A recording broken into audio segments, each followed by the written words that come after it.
Effect ہو رہے ہیں. لاکھ کے اندر کتنے 100,000 ہوتے ہیں بندے. اب وہ افیکٹ ہو رہے ہیں تو ان کے گھر افیکٹ ہو رہے ہیں. آپ کا ایک گھر جو بن رہا ہے نا, ابھی بن رہا ہے, اگر ہم سنگل سٹوری بھی گھر بنائیں تو وہ تقریباً سنگل سٹوری گھر بھی تقریباً 40 لاکھ اتنے تک کے سنگل سٹوری گھر جو ہوتے ہیں نا بنے بنائے وہ ہو رہے ہیں. تو 40 لاکھ بھی ہم نہ کہیں, چلے ہم 20 لاکھ بھی کہہ رہے ہیں تو اچھا خاصا نقصان ہے. تو آپ ہر سال سیلاب آئے گا, ہر سال انڈیا کی طرف سے پانی آئے گا, ہر سال گھر برباد ہونے گا, ہر سال آپ گھر بنا کے لوگوں کو دیتے رہیں گے, تو یہ چیز صحیح نہیں ہے, غلط ہے.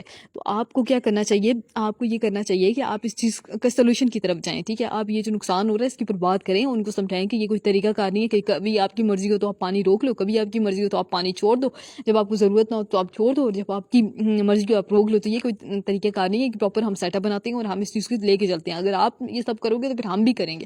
تو آپ مسئلہ یہ ہے کہ آپ کر بھی کچھ اتنا خاص نہیں کر سکتے کیونکہ آپ لوگوں نے ڈیم اتنے بنائے نہیں ہیں. آپ لوگ مطلب آپ کی انٹرسٹ ہی الگ ہیں. تو ہماری گورنمنٹس کو ان چیزوں کو دیکھنا چاہیے. ہمارا بہت نقصان ہو رہا ہے, ہمارے لوگوں کو بہت نقصان ہوتا ہے کہ کسی نے کس طرح گھر بنائے ہوتے ہیں نا, وہ لفظوں میں بیان نہیں ہو سکتا کہ لوگ کس طریقے سے گھر بناتے ہیں. بہت دنیا کا مشکل ترین کام ہے یہ گھر بنانا غریب لوگوں کے لیے. اور پاکستان کی تو لوگ پاورٹی لائن سے بھی نیچے ہیں, بہت بڑی تعداد میں لوگ ہیں جو پاورٹی لائن سے بھی نیچے ہیں, اور جن کے گھر برباد ہوئے ہیں وہ تو خاص کر اس لائن کے اندر آ رہے ہیں. ٹھیک ہے, کچے مکان ہیں اور سنگل سٹوری گھر ہیں, تو وہاں تو بہت نقصان ہوا ہے اور بہت مشکل ہوتا ہے. تو آپ تو چلو بنا کے دو گے, اگلے سال پھر سیلاب آئے گا, پھر لوگوں کے گھر گر جائیں گے, پھر آپ بنا کے دو گے, پھر سیلاب آئے گا, پھر گھر گر جائیں گے, پھر آپ بنا کے دو گے. تو یہ چیز ٹھیک نہیں ہے.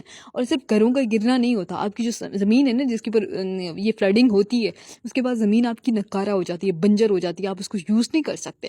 لیول کے ٹائم پیریڈ تک آپ 10 ایئرس تک, تو مجھے لگتا ہے کہ جو ٹائم پیریڈ ہے اس تک آپ اس زمین کو یوز نہیں کر سکتے. اس کی جو ہے زرخیزی وہ ختم ہو جاتی ہے. تو آپ کو لیول پہ جا کے اس کے اندر فرٹیلائزرز یوز کرنے پڑتے ہیں, اس کے بعد آپ اس کو ری یوز کر پاتے ہو.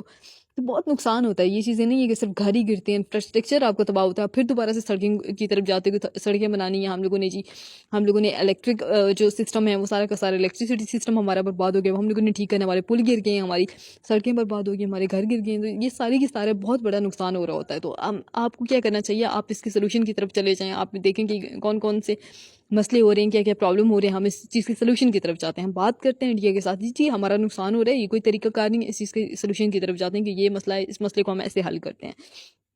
تو انڈیا کے ساتھ بات کرنے کی ضرورت ہے, اور جس طریقے سے وہ چیختے ہیں ہمیں اسی زبان کے اندر ان کو جواب دینے کی ضرورت ہے. بات یہ ہوتی ہے نا کہ اگلا بندہ آپ کے ساتھ جب ٹھیک ٹھاک لیول کا لہجہ رکھتا ہے, ان کا ٹھیک ٹھاک کڑوا رویہ, تو پھر آپ بھی کڑوا دکھائیں. جب آپ ایک بدماشی آپ کے ساتھ کر رہے ہیں تو آپ بھی کریں, تاکہ اس کو پتہ ہو کہ یہ جی ٹھیک ہے, ہم غریب ہیں, ہمارے ملک اتنا زیادہ امیر نہیں ہے اور سارے معاملات ہیں, لیکن کم از کم آپ جواب تو دے سکتے ہیں, آپ ان کے ساتھ بات تو کر سکتے ہیں. یہ ڈرامے ختم کریں, یہ لوگوں کو نقصان ہوتا ہے, کتنا نقصان ہوگا. اور انہوں نے ان کی سکھوں کے جو انڈین